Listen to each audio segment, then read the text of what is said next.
Костюм снять. Каску, наверное, не надо.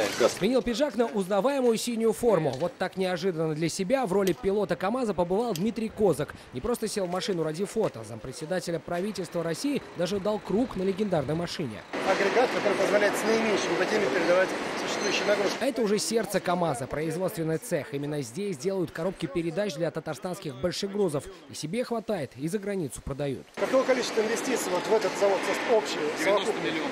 90 миллионов евро. Кстати, двигатели на КамАЗе теперь тоже собирают сами. Благодаря этому удалось отказаться от импорта из Австрии. Машины модернизируются на конвейере, новый модельный ряд. Кстати, как раз обновления и впечатлили Дмитрия Козака. КамАЗ достойно очень встречает свой 50-летний юбилей с полным обновлением производства, новые современные заводы по производству двигателей, коробки передач, новый автомобиль, который у нас за спиной. Это очень сильно впечатляет. Юбилей КамАЗа – это и есть главный повод визита. Как отметил Дмитрий Козак, история этого предприятия играет огромную роль для всей страны. В 60-х годах экономика Советского Союза нуждалась в увеличении парка грузовых автомобилей, особенно современного типа, с грузоподъемностью от 8 и до 20 тонн. Было принято решение строить автозаводы по всей стране. И первый камень в основании завода КамАЗ был заложен в 1969 году. Спустя всего лишь 7 лет с конвейера вышел уже первый КамАЗ 5320. Эту машину сохранили, и теперь это музейный экспонат.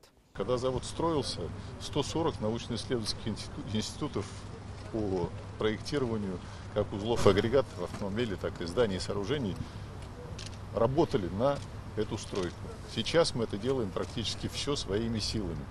То есть это не десятки тысяч людей, задействованных в этих процессах.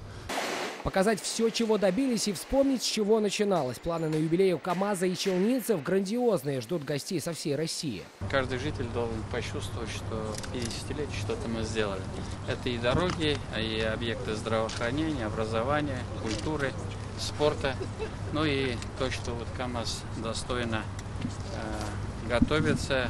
Новый модельный ряд, К5, кабина, двигатель, новый завод каркаса кабин. Это все нас радует.